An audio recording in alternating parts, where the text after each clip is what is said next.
അസ്സലാമു അലൈക്കും വറഹ്മത്തുള്ളാഹ്. ഇന്നലെ റിംഷയെ ഖബറടക്കുന്നൊരു രംഗമുണ്ട് പ്രിയപ്പെട്ടവരെ. റിംഷക്ക് 4 മക്കളാണ്, ചെറിയ പിഞ്ചു മക്കളാണ്. തൻ്റെ പൊന്നുമ്മ എല്ലാവരും കൂടി ആ പച്ച മണ്ണിൽ ഇങ്ങനെ കിടത്തുന്ന രംഗം കണ്ട് മക്കളിങ്ങനെ പൊട്ടിക്കരയുന്ന രംഗം അത് കണ്ട് ആ നാട് തന്നെ കരഞ്ഞുപോയി. വല്ലാത്തൊരു രംഗമാണ്. ആ മക്കൾ ഇത്രയും പെട്ടെന്ന് നമ്മുടെ ഉമ്മ നമ്മിന്ന് പിരിഞ്ഞു പോകുന്നു ഊഹിച്ചതുപോലെയില്ല. രാത്രി ഉമ്മയുടെ നെഞ്ചിൽ തലവെച്ച് ഉറങ്ങേണ്ട പൊന്നുമക്കൾ, ഉമ്മയുടെ കൈ പിടിച്ച് നടക്കേണ്ട പ്രായമുള്ള പൊന്നുമക്കൾ, ആ കൈകളിൽ നിന്ന് ശൂന്യമാണ്. ഇന്നലെയാണ്, വെള്ളിയാഴ്ചയാണ് റിംഷയെ മറമാടുന്നത്. ചില മരണവാർത്തകൾ കേൾക്കുമ്പോൾ വല്ലാത്ത സങ്കടമാകുന്നു. അതെങ്ങനെ പറയണമെന്നും പോലും തോന്നുന്നില്ല. ഇത്തരത്തിലുള്ള വാർത്തകൾ പറയുന്നത് എൻ്റെ പ്രിയപ്പെട്ടവർ, തീർച്ചയായും മരണം അത് ആരോഗ്യത്തെയോ പ്രായത്തെയോ ഒന്നും അത് നോക്കൂല, പെട്ടെന്നായിരിക്കും. പിഞ്ചു മക്കളുണ്ട്, ചെറിയ മക്കളുണ്ട്. ഒരല്പം നീട്ടിത്തരൂ എന്ന് അള്ളാഹുവിനോട് ചോദിച്ചാൽ ഇല്ല, തീർന്നു. ചെറിയ മക്കളാണ്. റിംഷ മരണപ്പെടുന്നത് ബുധനാഴ്ചയാണ്.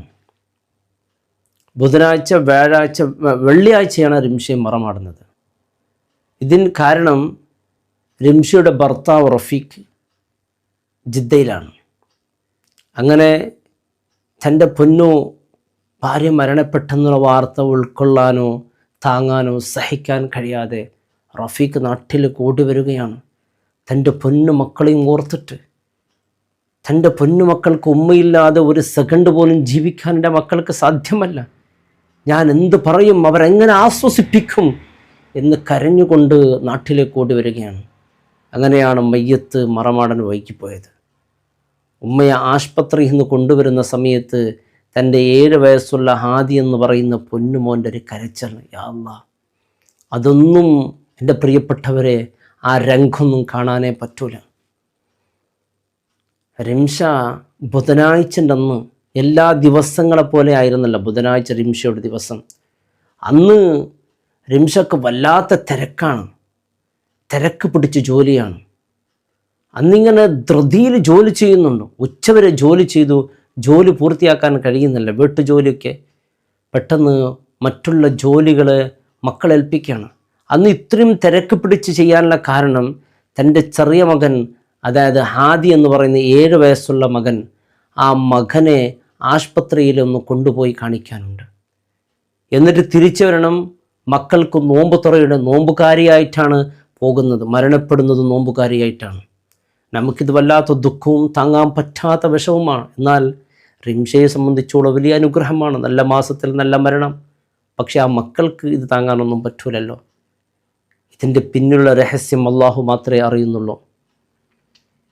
പെട്ടെന്ന് തിരക്ക് പിടിച്ച് ജോലിയും കഴിഞ്ഞ് ജോലി പകുതി ചെയ്ത് ബാക്കിയുള്ള ജോലികൾ മക്കളെ ഏൽപ്പിച്ച് പെട്ടെന്ന് ഉമ്മ ആശുപത്രിയിൽ പോകുന്നു. ഇനി മകനെ കാണിക്കണം, അത് കഴിഞ്ഞ് നോമ്പ് തുറക്കുള്ള സാധനങ്ങൾ വാങ്ങണം, അതുമായിട്ട് വീട്ടിലേക്ക് വരണം, ഇനി നോമ്പ് തുറക്കുള്ളതെല്ലാം ഒരുക്കുകയും ചെയ്യണം. അങ്ങനെ പെട്ടെന്ന് തൻ്റെ സിനാൻ്റെ ബുള്ളറ്റിലാണ് ഈ റിംഷ പോകുന്നത്. തൻ്റെ 7 വയസ്സായ ഹാദീനെ ആശുപത്രിയിലേക്ക് കാണിക്കാൻ വേണ്ടി പെട്ടെന്ന് ഓടുകയാണ്. അങ്ങനെ നേരെ ആശുപത്രിയിലെത്തി മകനെ കാണിച്ചു. മകന് വേണ്ടിയുള്ള എല്ലാ ചികിത്സയും നൽകി. ഈ മകനുമായി ഉമ്മ സന്തോഷത്തോട് തിരിച്ചു വരികയാണ്. അതിന് പോകണം, ഒരു കൂട്ടം ജോലികളുണ്ട്, മക്കൾക്ക് നോമ്പ് തുറക്കവരെ സന്തോഷിപ്പിക്കണം. ഇതൊക്കെ ഇങ്ങനെ സ്വപ്നങ്ങൾ കണ്ട് വരികയാണ്. കാരണം മക്കൾക്ക് ആ വീട്ടിലുള്ളത് എല്ലാം ഉപ്പയും ഉമ്മയുമായിട്ടുള്ളത് ഈ ഉമ്മ മാത്രമാണ്. കാരണം ഉപ്പ വിദേശത്താണ്. ആ ഉപ്പാൻ്റെ കുറവ് പോലും നികറ്റിക്കൊണ്ട് ഈ മക്കളെ വളർത്തണം. വാപ്പയെക്കുറിച്ച് ചോദിക്കുമ്പോൾ പ്രവാസികളെന്ന് പറയുമ്പോൾ അവർ വല്ലാത്ത പ്രയാസം അനുഭവിക്കുന്നവരാണ്. പ്രവാസികളായി മാറുന്നത് തന്നെ ബേഡിൻ്റെ പ്രയാസം കണ്ട് സഹിക്കാൻ പറ്റാത്ത വീണ്ടും ഒരു പ്രയാസത്തിലാണ് ഗൾഫിലേക്ക്, വിദേശത്തേക്ക് പോകുന്നത്. അവിടെ ജോലിയൊക്കെ എന്ന് പറഞ്ഞാൽ നാം വിചാരിച്ചതുപോലെ ആരും ആഗ്രഹം കൊണ്ട് പോകുന്നതല്ല, വീട്ടിൻ്റെ കഷ്ടപ്പാടൊക്കെ ഓർത്തിട്ടാണ് പോകുന്നത്. അപ്പോൾ തൻ്റെ വീടിൻ്റെ കഷ്ടപ്പാട് ഒരറ്റം മുട്ടിക്കാൻ വേണ്ടി റഫീഖ് വിദേശത്താണ്. നേരെ ആശുപത്രിയിൽ നിന്ന് തിരിഞ്ഞു വരുന്നു. വന്ന ഉടനെ ബൈക്കിൻ്റെ ഈ സിനാൻസാൻ്റെ ബൈക്കിൻ്റെ നിയന്ത്രണം തെറ്റുകയാണ്. തെറ്റി അപ്പോഴാണ് ഈ അപകടം സംഭവിക്കുന്നത്. അപകടം സംഭവിച്ച് ആ സമയത്ത് തന്നെ റിംഷ മരണപ്പെട്ടു പോകുന്നു. റിംഷയിൽ കൂടെ ഉണ്ടായിരുന്ന മോൻ ഹാദി, മറ്റൊരു മോൻ, 2 മക്കൾ, ഇവർ ചെറിയൊരു ഇത് കൊണ്ടവർ രക്ഷപ്പെടുകയാണ്. എന്നിട്ട് അവർക്കറിയില്ല ഈ ഉമ്മ മരണപ്പെട്ടതൊന്നും അറിയില്ല. അങ്ങനെ വ്യാഴാഴ്ചയും ആശുപത്രിയിൽ തൻ്റെ പൊന്നുമകൻ ഹാദി നേരിട്ട് ഉമ്മ എന്ത് സംഭവിച്ചു, ഉമ്മ വേദന ഉണ്ടോ, എവിടേക്കാണ് വേദന കൊണ്ടത് എന്നുമ്മയോട് ചോദിക്കാൻ ആവേശത്തോടു കൂടി വരികയാണ്. ഉമ്മാക്ക് ചെറിയ ഒരു സൂചിയുടെ വേദന പോലും ഉണ്ടാകുന്നത് മക്കൾക്കത് സഹിക്കാനൊന്നും പറ്റൂല. മകൻ ഉമ്മയെ ആശ്വസിപ്പിക്കാൻ വരികയാണ്, വേദന ആശ്വസിപ്പിക്കാൻ. എവിടേക്കാണ് ഉമ്മ വേദനയായത് എന്ന്. എന്നാലോ ഉമ്മയെ വിളിക്കുന്നു, പക്ഷെ ഉമ്മ സംസാരിക്കുന്നില്ല. മകൻ പൊട്ടിക്കരഞ്ഞുകൊണ്ട് ഉമ്മയെ വിളിക്കുന്നുണ്ട്, ഉമ്മ, പക്ഷേ ഉമ്മയെ ഒന്നും സംസാരിക്കുന്നു. ജനക്കൂട്ടങ്ങളിങ്ങനെ കൂടുന്നുണ്ട് മുറ്റത്ത്, ആളുകളൊക്കെ വരുന്നുണ്ട്. മകനിക്കിതൊന്നും മനസ്സിലാകുന്നില്ല. ഈ മരണം എൻ്റെ പ്രിയപ്പെട്ടവരെ നമുക്ക് നൽകുന്നത് വലിയ പാഠമാണ്. നോക്കൂ, വീടിൻ്റെ പണിയൊക്കെ പൂർത്തിയായി, നാളെയാണ് കുടിയിരിക്കുന്നത്.